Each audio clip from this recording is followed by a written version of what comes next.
Hey, this is Amol from Leathercraft 209, TechLeatherCraft. In this video, I want to do a quick review of a Bible cover I just finished, but also do a quick tip on how to stamp oil tan leathers or finished leathers. So if you work with tooling leather, you know that you can stamp tooling leather pretty easily with most stamps, but stamping into oil tan or into finished leathers is a little bit harder. So really quick, let me review the journal. This is a custom order from Matt, and it was, I believe, for his uncle, so I have his initials stamped right there, up close. And I'll talk about how I did that in just a second. But really quick, this is the brown oil tan leather. I've actually talked about this leather before. I actually have a journal cover, I'm sorry, a Bible cover, similar to this on my YouTube channel. He just wanted it customized, and it has the same tanned inside. One thing I'll talk about is this is top grain, full grain leather. So you will see some scars here and there because it is the strongest part of the hide. So you can see also that the scars like right here and right there. But to me that is what makes real leather because, you know, in genuine leather they shave off the strength basically to remove the scars, but to me that defeats the purpose of leather. So anyway, that is the finished Bible cover with the Bible in it. I ordered this from Amazon for him. We talked about the type of Bible he wanted and what his uncle might need. His uncle was doing ministry, so to me these thumb index basically have listings for each of the books, so you can quickly turn to the section of the Bible that has the scripture you're looking for, because it has the book, you know, Matthew, Mark, Luke, John, all that kind of stuff on the thumb index, so you can quickly move to that. Let me go over and talk about hot stamping really quick. So let's talk really quick about stamping into leather. So this is actually branded into leather, and I'll talk about that, or hot stamped. Now you could stamp into leather using traditional stamps. So if you've seen some of the leather stamps that are out there, you can imprint into leather, you know, that way. One of the cautions I will mention though is when you're stamping, you're using force. When you're stamping in this method, you're using force to kind of cut into the leather a little bit. So not only is it imprinting, but it is cutting. And I do recommend testing it out on the leather using several times, like 5 to 10 times, because you do need to have the right pressure. If you're not careful, you will punch completely through the leather with your letters. It is something that if you're going to do it, I recommend testing it on scrap pieces. It is one way to do it. It is not probably the preferred method. What I do recommend is usually hot stamping, or basically branding the leather. So this is branded on there. You're using light pressure, but it does make, you know, that branding mark. So hopefully you can make that out. What I use is, it's basically a wood burning tool. And so this is a wood burning tool. This is from Walnut Hollow. I'll post a link to this in the description in case anyone is wondering. It has this, you know, right rubber texture and this heat shield right here. But the reason I chose Walnut Hollow is because they're pretty popular when it comes to wood burning, so they have a lot of accessories. And so if you look at the tip right here, it has a female threading. Hopefully you can make that out. And what that means is you can in fact pick up the stamping branding tools from Walnut Hollow. I'll post a link to these too in case anyone's wondering. And you can see it has the letter, and that is what I use to stamp this.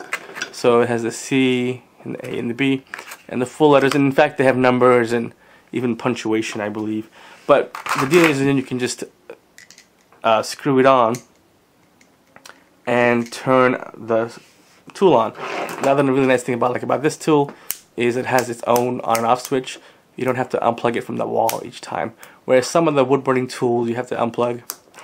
And it does come with its own little stand to hold the heat gun off the surface of the table. So once you have this screwed on, you turn it on, the whole element gets hot. It makes the leather hot. I do recommend having a scrap piece of leather there with you before, and in fact testing it out 5 to 10 times before you actually do it on the actual product. And you can use either a piece of marble, like your stamping tooling marble, if you're a leather worker, or even a piece of steel, and you know, you can stamp onto that this way.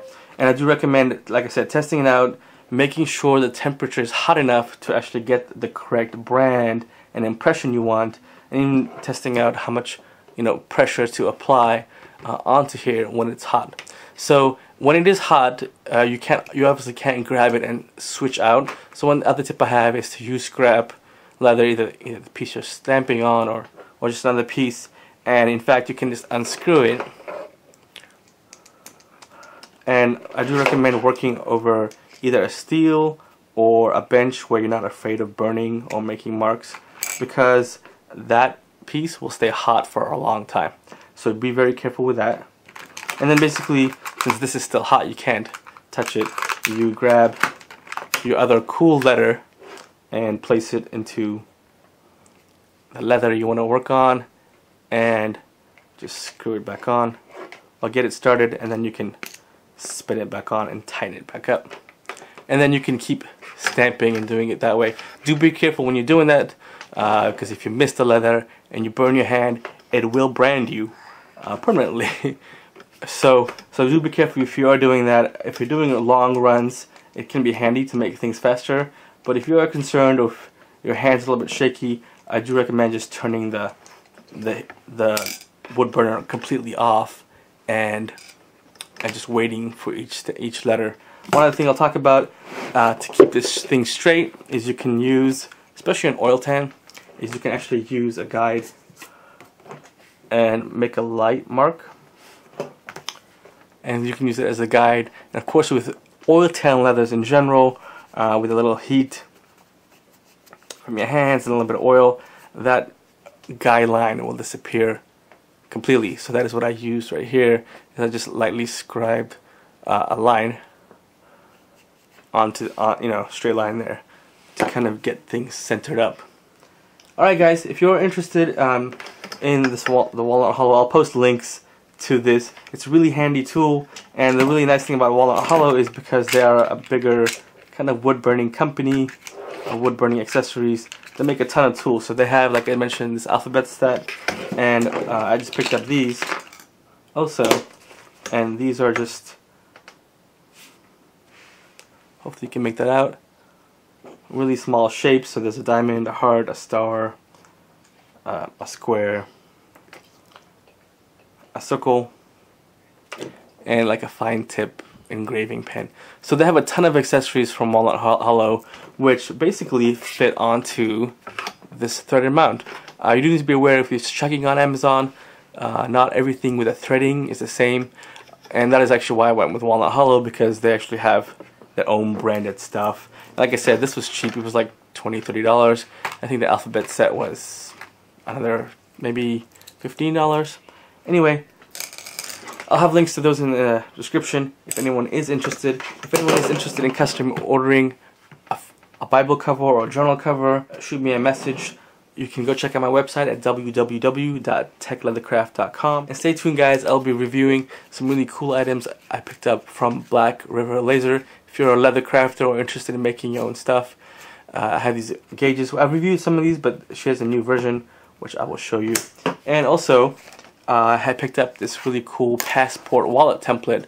So I'll do a kind of a DIY to show you how to make a passport wallet using that template I showed. This is also from Black River Laser. It really helps in centering and getting the holes lined up. So stay tuned, I'll be posting this next. It has a wallet with card slots, another slot here, and of course your passport. I won't open that because that is really my passport. So stay tuned to my channel, subscribe if you're interested in leatherwork, tech, or EDC. Take care guys, bye.